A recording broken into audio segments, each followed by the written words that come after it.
Shalom and welcome to this week's Bible study. This week we will be talking about God's provision and what the New Testament says about God providing our needs. And so we'll go ahead and pray. Dear Heavenly Father, thank you for this day and for your word and all your blessings. We pray that you'll bless us today and help us to study your word and learn it in Christ Jesus' name. Amen.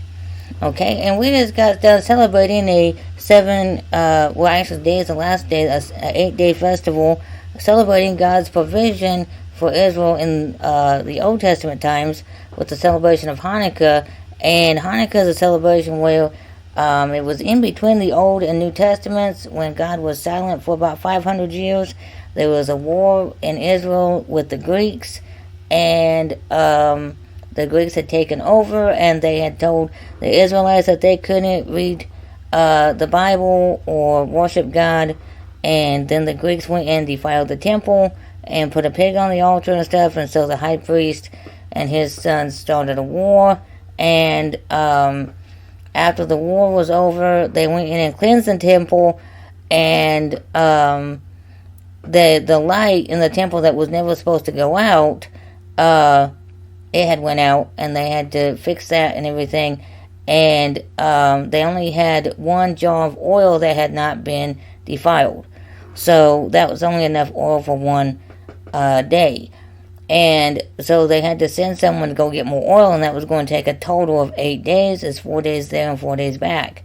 So they went ahead and did their duty and obeyed God and lit the lamp with the one jar of oil and sent someone to go get more, and they thought that it was going to burn out at the end of that day.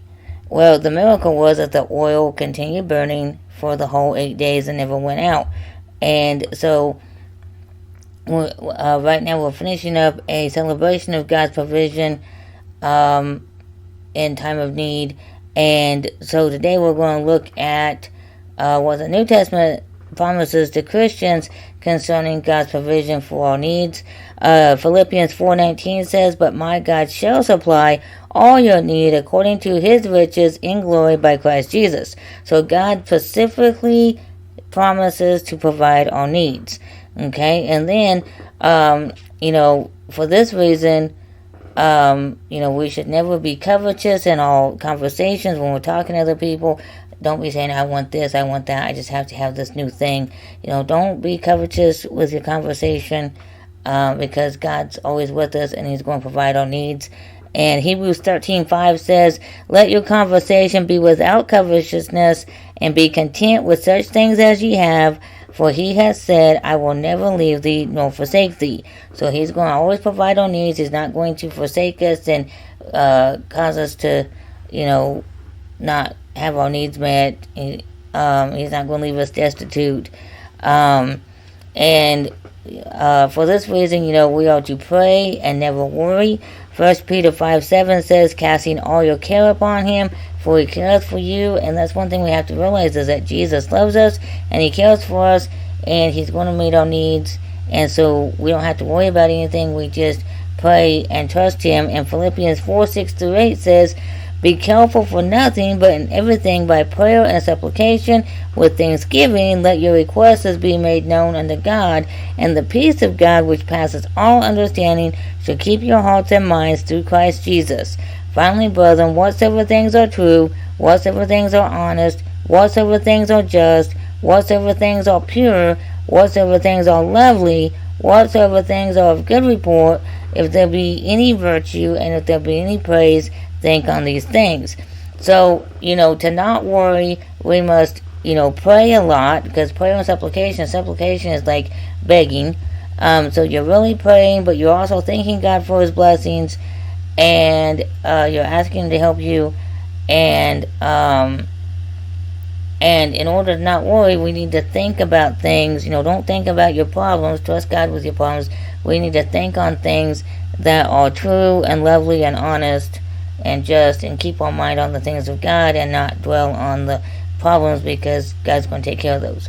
And then Luke 18:1-8, Jesus says, "And he spake a parable unto them to this end, that men ought always to pray and not to faint, saying, There was in a city a judge which feared not God, neither regarded man. And there was a widow in that city, and she came unto him, saying, Avenge me of mine adversary. And he would not for a while, but afterward he said within himself, Though I fear not God, nor regard man, yet because this widow troubleth me, I will avenge her, lest by her continual coming she weary me.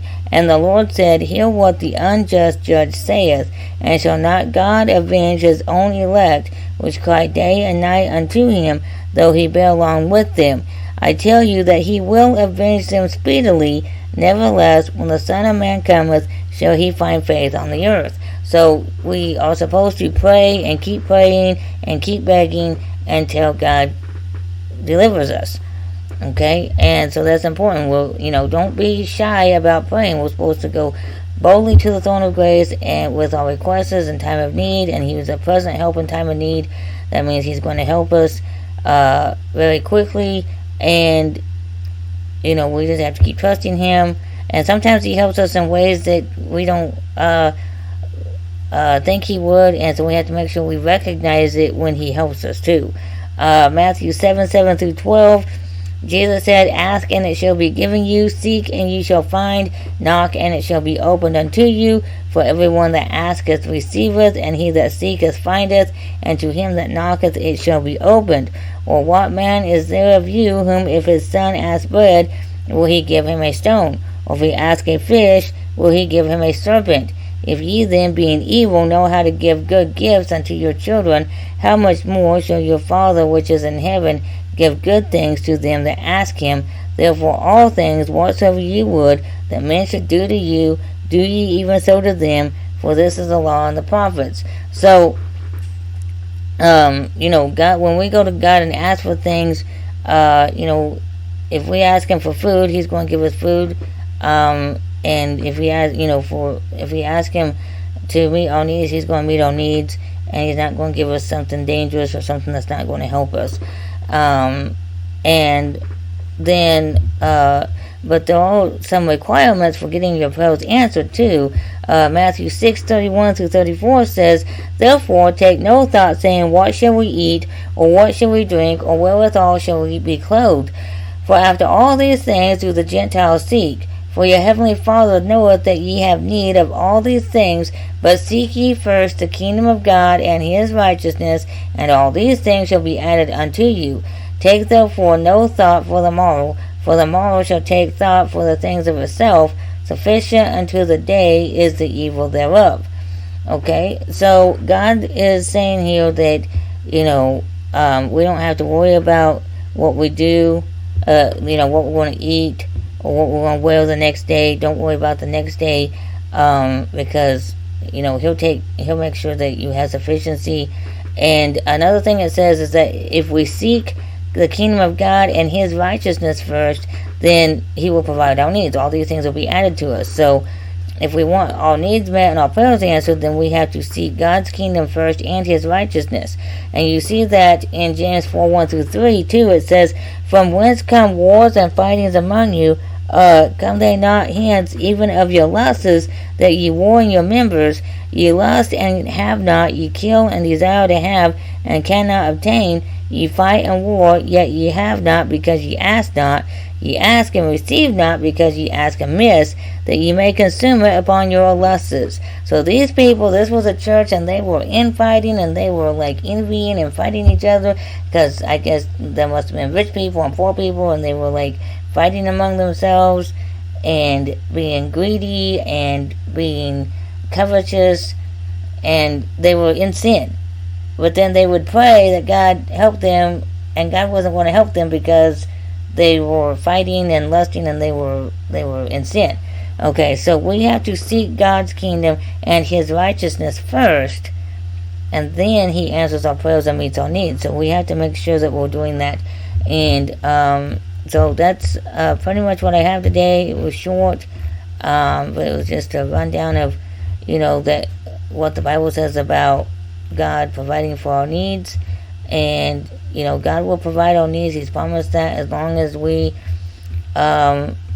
seek him first and seek his kingdom first and his righteousness. So we've got to be seeking his righteousness. We've got to be living right. We've got to be trying to live right and do right. Otherwise, he's not going to hear us, because David said in the book of Psalms, if I regard iniquity in my heart, the Lord will not hear me.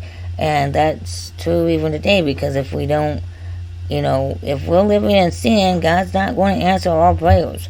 My dad didn't believe that. He believed, if you just believe the facts about Jesus, then you're saved and you got all of God's promises, and it doesn't matter how you live. I mean, that's how he lived, and that's, he would say, well, he would say, well, if someone's living in sin, then they're not really saved. But then most of the time he talked out of both sides of his mouth. It was confusing sometimes. But, he was like, well, that doesn't, in Psalms, that doesn't apply to us because we have the blood of Jesus. And I'm like, well, but if you're living a life of sin, God's not going to answer your prayers and help you, because he's chastising you, trying to get you to repent. So he's not going to bail you out. So it's important to know that we know that we are right with God and serving him, and then he will answer our prayers.